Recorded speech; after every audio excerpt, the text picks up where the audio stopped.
həm də SEPA, ümumiyyətlə mühafizəkarlar ona görə Körfəz ölkələrinə hədəf alır ki, bunlar Amerika Birləşmiş Ştatlarının strateji müttəfiqidir. Onlar zərbə altında qaldıqca Donald Trumpa təzyiq göstərəcəklər. Sizcə bu nə qədər ağlabatandır? Hansı Körfəz ölkəsi Trumpı təzyiq göstərə bilər ki, sən İrana zərbə endirmə? Hansı ki, bu Amerika üçün strateji məsələdir. Bu tam əksidir. İran Körfəz ölkələrinə zərbə endirməsədir, bu deyilənlər təsdiqini tapa bilər. Amma indi əksinə, Səudiyyə Ərəbistanı deyəcək, birini vurursansa, üçünü də vur. Çünki mənə də vurur. Qətərlə olmaq vasitəçidirlər, faktiki. Sən vasitəçi dövlətlər.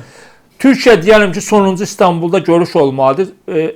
İranlılar istəmədi. Omanda oldu neçə görüş. Omana zərbə indirir. Vasitəçiyə ki, müharibənin əleyhinə olan dövlət vasitəçilik edirdi ki, sən Allah İranı vurmayın. Sən vasitəçiyə də zərbə indirəcəksən. Və Pezeşkan üzrxahlılıqları heç nəyə dəyişmir.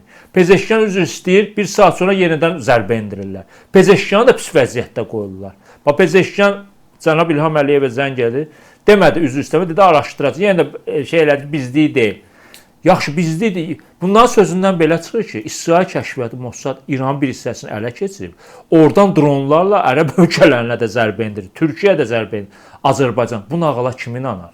Heç kim inanmaz. Başa düşürük, Mossad İranda çox böyük casus şəbəkəsi var. Amma da o qədər yox ki, oradan bütün ölkələrə İsrail dron atəş atsın ki, bütün ölkələrin İranla münasibətləri gərginləşsin. Koalisiya qurulsun. Açıq deyin ki, biz ölkəni idarə edə bilmirik. İçərimizdə təxribatçılar var. Bunu deyə bilmirlər. Amma o təxribatçılar, yenə deyirəm, Sepahdakı təxribatçılar öz prezidentlərini də pis vəziyyətdə qoyur. Prezident daima üzr istəyir Türkiyədən və yaxud Ərəb ölkələrindən. Bir saat keçmiş, yenidən zərbələr endirir.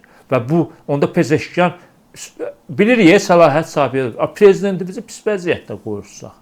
Yəni bu gərginliyi bölgədə daha da artırır və alovun ətrafa yayılmasına şərait yaradır.